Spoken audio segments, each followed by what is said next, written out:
பிரபுதேவா சுந்தரம் எனும் பிரபுதேவா 1973ஆம் ஆண்டு ஏப்ரல் மாதம் 3ஆம் நாள் இந்தியாவின் கர்நாடக மாநிலத்தில் உள்ள மைசூரில் சுந்தர மாஸ்டர் என அழைக்கப்படும் முகுல் சுந்தரம் என்பவருக்கும் மகாதேவமாவிற்கும் மகனாக பிறந்தார். இவருடைய இயற்பெயர் சங்குபாணி ஆகும். இவருக்கு ராஜசுந்தரம் மற்றும் நாகேந்திர பிரசாத் என்ற இரு சகோதரர்கள் உள்ளனர். இவருடைய தந்தை முகுல் சுந்தர் தென்னிந்திய திரைப்பட நடன இயக்குநர்களுள் குறிப்பிடத்தக்க ஒருவராவார். ஒரு காலகட்டத்திற்கு பிறகு இவர்களுடைய குடும்பம் மைசூரில் இருந்து சென்னைக்கு குடிபெயர்ந்தது. தன்னுடைய தந்தையின் நடனக்கலையில் அதிக ஈடுபாடு கொண்ட அவர் ஆரம்பத்தில் இந்திய பாரம்பரிய கலைகளில் ஒன்றான பரதநாட்டியத்தை கற்கத் தொடங்கினார்.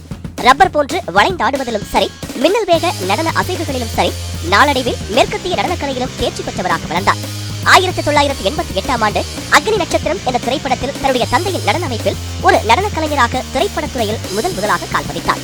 அக்னி நட்சத்திரம் திரைப்படத்தில் ஒரு சிறு நடன கலைஞராக ஆடுவதற்கு குழுவில் ஒருவர் தேவைப்பட்ட நேரத்தில் இயக்குனர் மணிரத்னம் கேட்டுக்கொண்டதன் பேரில் பிரபுதேவாவை நடனமாட வைத்தார் நடன இயக்குனர் சுந்தரம். அந்த பாடலில் தன்னுடைய அண்ணன் ராஜசுந்தரமும் இடம் பிடித்திருப்பார். பின்னர் 1989ஆம் ஆண்டு வெளிவந்த வெற்றி விழா திரைப்படத்தில் நடன இயக்குநராக தன்னுடைய முதல் படத்திற்கு நடனம் அமைத்தார் பிரபுதேவா. அதைத் தொடர்ந்து தமிழ், தெலுங்கு, மலையாளம், இந்தி என 3 மொழிகளில் சுமார் 100க்கும் மேற்பட்ட திரைப்படங்களுக்கு நடன இயக்குநராக பணியாற்றி இந்தியாவின் நடன புயல் என பெயர் பெற்றார். அது மட்டுமல்லாமல் தாம் நடனம் அமைத்து வந்த ஒரு சில பாடல் காட்சிகளில் அவ்வப்போது அவர் நடித்து வந்தார். சூரியன் திரைப்படத்தில் மிக முக்கியமான தருணத்தில் மறைந்த நடிகை விஜயுடன் பிரபுதேவா நடனமாடியிருக்கும் விதம் அவருடைய வாழ்க்கையில் அடுத்த கட்டத்தை எடுத்துச் செல்ல ஒரு காரணமாக அமைந்தது.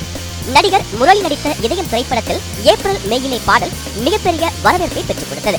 அந்த காலகட்டத்தில் கல்லூரி இளைஞர்கள் மத்தியில் முணுமுணுக்க வைத்த பாடல்களின் வரிசையில் இந்த பாடல் இடம்பெற்றிருந்தது. இதே படத்தில் தன்னுடைய மூத்த சகோதரர் ராஜசுந்தரமும் ஒரு பாடலுக்கு நடனமாடி அந்த பாடலும் வரவேற்பை பெற்றது. வால்டர் வெற்றிவேல் திரைப்படத்தில் இடம்பெற்ற சின்ன ராசாவே சிட்டெரும்பு உன்ன கடிக்குதா பாடல் பட்டி தொட்டி எங்கும் இசைக்க காரணம் வரிகளாக இருந்தாலும் பிரபுதேவா நடனம் அந்த பாடலுக்கு கூடுதல் பலமாக அமைந்தது. சுமார் 45 திரைப்படங்களுக்கு மேல் நடன இயக்குநராக பணியாற்றி வந்த அவர் 1994ஆம் ஆண்டு பவித்ரன் இயக்கத்தில் வெளியான இந்து திரைப்படத்தில் முதலாக கதாநாயகனாக அறிமுகமானார். இந்த படத்தில் மைக்கேல் ஜாக்சன் மீதான அன்பினை வெளிப்படுத்தும் விதத்தில் அருமையான நடனம் ஒன்று அமைக்கப்பட்டிருக்கும். அந்த பாடலும் நல்ல வரவேற்பை பெற்றது. பின்னர் அதே ஆண்டில் பிரம்மாண்ட இயக்குனர் என போற்றப்படும் சங்கர் இயக்கத்தில் காதலன் என்ற திரைப்படத்தில் நடித்து முன்னணி கதாநாயகனாகவும் உருவெடுத்தார். இந்த படத்தின் பாடல்கள் மிகப்பெரிய வெற்றியடைய பிரபுதேவாவின் நடனமும் ஒரு காரணமாக அமைந்தது.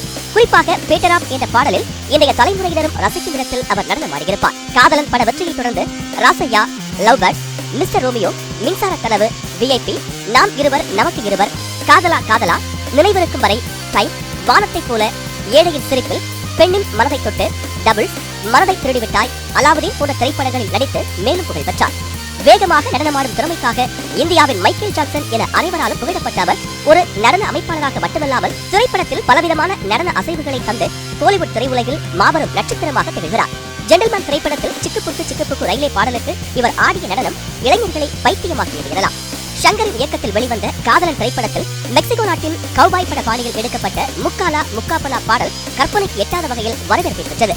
இந்த பாடலில் இடம்பெற்ற நடன காட்சிகள் தமிழ் ரசிகர்களை மட்டுமல்லாமல் இந்தியா முழுவதும் மிகப்பெரிய தாக்கத்தை ஏற்படுத்தியது. அதன் பிறகு மின்சார கனவு திரைப்படத்தில் வெண்ணிலவே வெண்ணிலவே பாடலுக்கு அவர் ஆடிய நடனத்திற்காக தேசிய விருது பெற்றார்.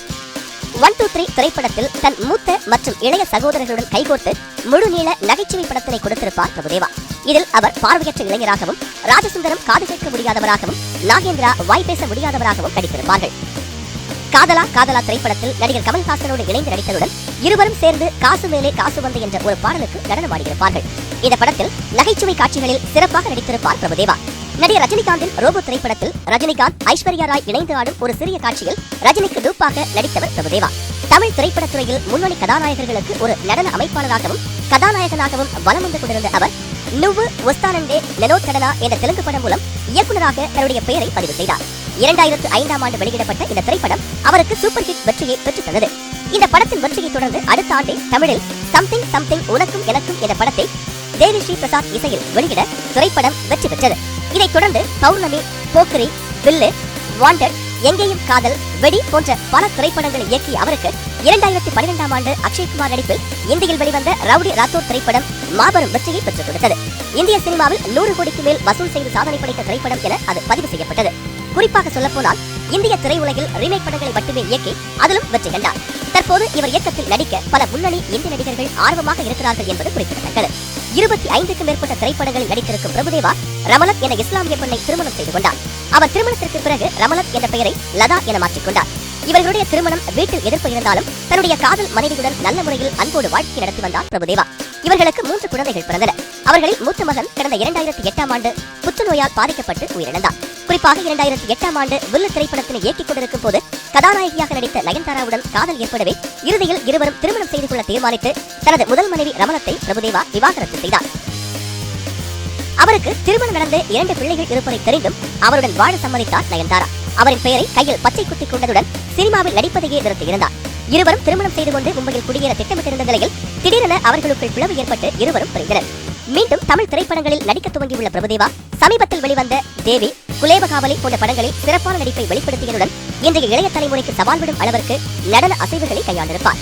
இதுவரை மின்சார கனவு திரைப்படத்திற்காக சிறந்த நடன இயக்குநருக்கான தேசிய விருது, லக்ஷயா திரைப்படத்திற்காக சிறந்த நடன இயக்குநருக்கான தேசிய விருது, போக்ரி திரைப்படத்திற்காக சிறந்த நடன இயக்குநருக்கான பிலிம்பேர் விருது, போக்ரி திரைப்படத்திற்காக சிறந்த நடன இயக்குநருக்கான ஸ்டார் கிரீன் விருது, போக்ரி திரைப்படத்திற்காக சிறந்த இயக்குநருக்கான விஜய் டிவி விருது மற்றும் பாத்ரூமி விருதுகளை குவித்திருக்கிறார் பிரபுதேவா. பிரபுதேவாவிற்கு மைக்கேல் ஜாக்சன் மீதான விருப்பத்தை அறிந்த தனியார் கல்லூரி ஒன்று மைக்கேல் ஜாக்சனின் உருவச் சிலையினை அமைத்து அந்த சிலையை பிரபுதேவாவை வைத்து திறந்து வைத்த நிகழ்வும் கடந்த ஆண்டு நடைபெற்றது.